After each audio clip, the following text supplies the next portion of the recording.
हूँ ज्योति, आप देख रहे हैं सनम न्यूज, जो पहुंचा है पक्की खबर सीधे आप तक। आइए देखते हैं आज की ताजा खबर।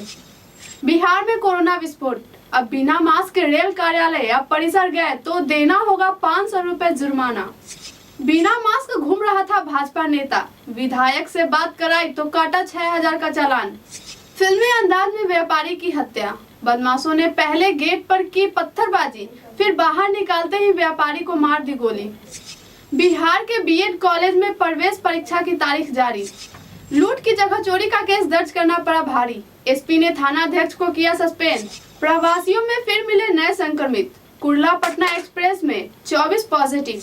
चुनाव प्रचार में मास्क न पहनने पर चुनाव आयोग ने चेताया, कहा रैली कर देंगे बैन।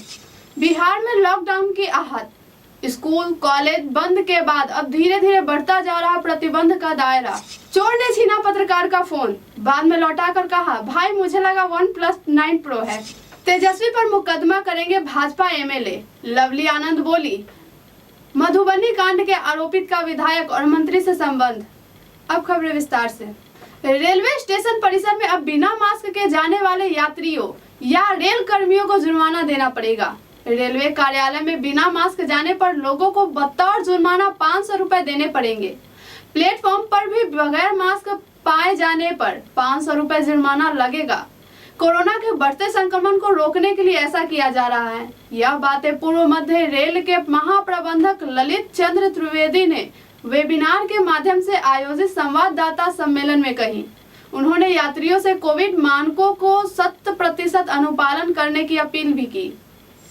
उत्तर प्रदेश के अमरोहा जिले के मंडी धरौना में बगैर मास्क के बाइक चला रहे भाजपा के नगर मंत्री का चालान से बचने के लिए विधायक राजीव तरारा से बात कराना पड़ा भारी। विधायक से बात कराने पर नाराज दारोगा ने भाजपा नेता का चालान 6000 रुपए का काट दिया।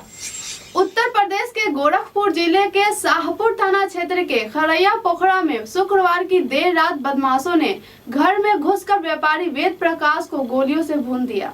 गोली चलने पर परिवार के लोग दौड़कर बाहर आए तो बाइक सवार बदमाश फायर करते हुए फरार हो गए। आनंद फानन व्यापारी को लेकर परिवार के लोग मेडिकल कॉलेज पहुंचे, जहां डॉक्टरों ने उसे मृत घोषित कर दिया। बिहार में सरकारी और निजी बीएड कॉलेजों में नामांकन के लिए प्रवेश परीक्षा की तिथि तय कर दी गई है। सीईटी बीएड संयुक्त प्रवेश 30 मई को होगी। इसके लिए राज्य भर में सेंटर बनाए जाएंगे। प्रवेश परीक्षा के लिए आवेदन की प्रक्रिया 11 अप्रैल से शुरू हो जाएगी। इस परीक्षा के माध्यम से करीब 35,000 सीटों पर नामांकन होगा। लूट की वारदात को चोरी बताकर केस दर्ज करने वाले थानाध्यक्ष को सस्पेंड कर दिया गया है।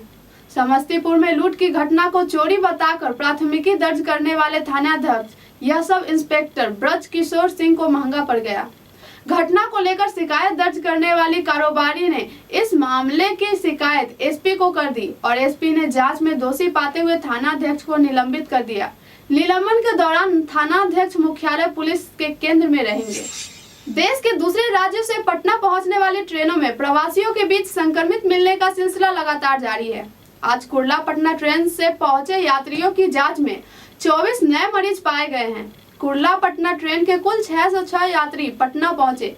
पटना जंक्शन पर इनकी कोरोना टेस्ट कराई गई, जिसमें 24 लोगों की रिपोर्ट पॉजिटिव आई है। चुनाव आयोग ने सभी राजनीतिक पार्टियों को चुनाव प्रचार के दौरान कोरोना मानदंडों में ढिलाई बरतने के लिए चेतावनी जारी की है। कोरोना वायरस के मामलों में बढ़ोतरी के बीच चुनाव आयोग ने चुनाव प्रचार के दौरान स्टार प्रचारकों और नेताओं के मास्क नहीं पहनने की घटनाओं का उल्लेख किया और पिछले साल कोविड-19 के संबंध में आयोग द्वारा जारी निर्देशों की पूरी गंभीरता से पालन करने को कहा है। बिहार में फिर से लग सकता है लॉकडाउन। दरअसल प्रदेश में कोरोना की दूसरी लहर में लगातार बढ़ते मरीजों की संख्या और हालात को देखकर अंदेशा लगाया जा रहा है। कोरोना सेकेंड वेव के चलते प्रदेश में सरकार की ओर से सबसे पहले स्कूल कॉलेजों शिक्षण संस्थान बंद करने के आदेश के बाद अब प्रतिबंधों को दायरा धीरे धीरे बढ़ाया गया है। आज के समय में फोन चुराना एक सामान्य अपराध हो गया है, लेकिन क्या हो जब आपको पता लगे कि कोई चोर चुराया हुआ फोन इसलिए वापस दे गया क्योंकि वो उसका मॉडल चोर की पसंद का नहीं था। ठीक ऐसी ही घटना दिल्ली के एक पत्रकार के साथ हुई, जब एक चोर ने उसका फोन छीन लिया था, लेकिन बाद में वो केवल इसलिए लौटा गया क्योंकि वो OnePlus 9 Pro नहीं था। पूर्व मंत्री और भाजपा विधायक विनोद नारायण झा ने कहा कि नेता प्रतिपक्ष तेजस्वी यादव पर मानहानि का मुकदमा करेंगे। उन्होंने कहा कि मैं अपने दामाद के इलाज को लेकर दिल्ली में फंसा हूं। दामाद की स्थिति अत्यंत गंभीर है। इस बीच मोहम्मदपुर में दिल दहला देने वाली मार्मिक घटना घटी। मैंने भी सरकार से अपील की कि आरोपी की जल्द से जल्द गिरफ्तारी कर कड़ी सजा दी जाए।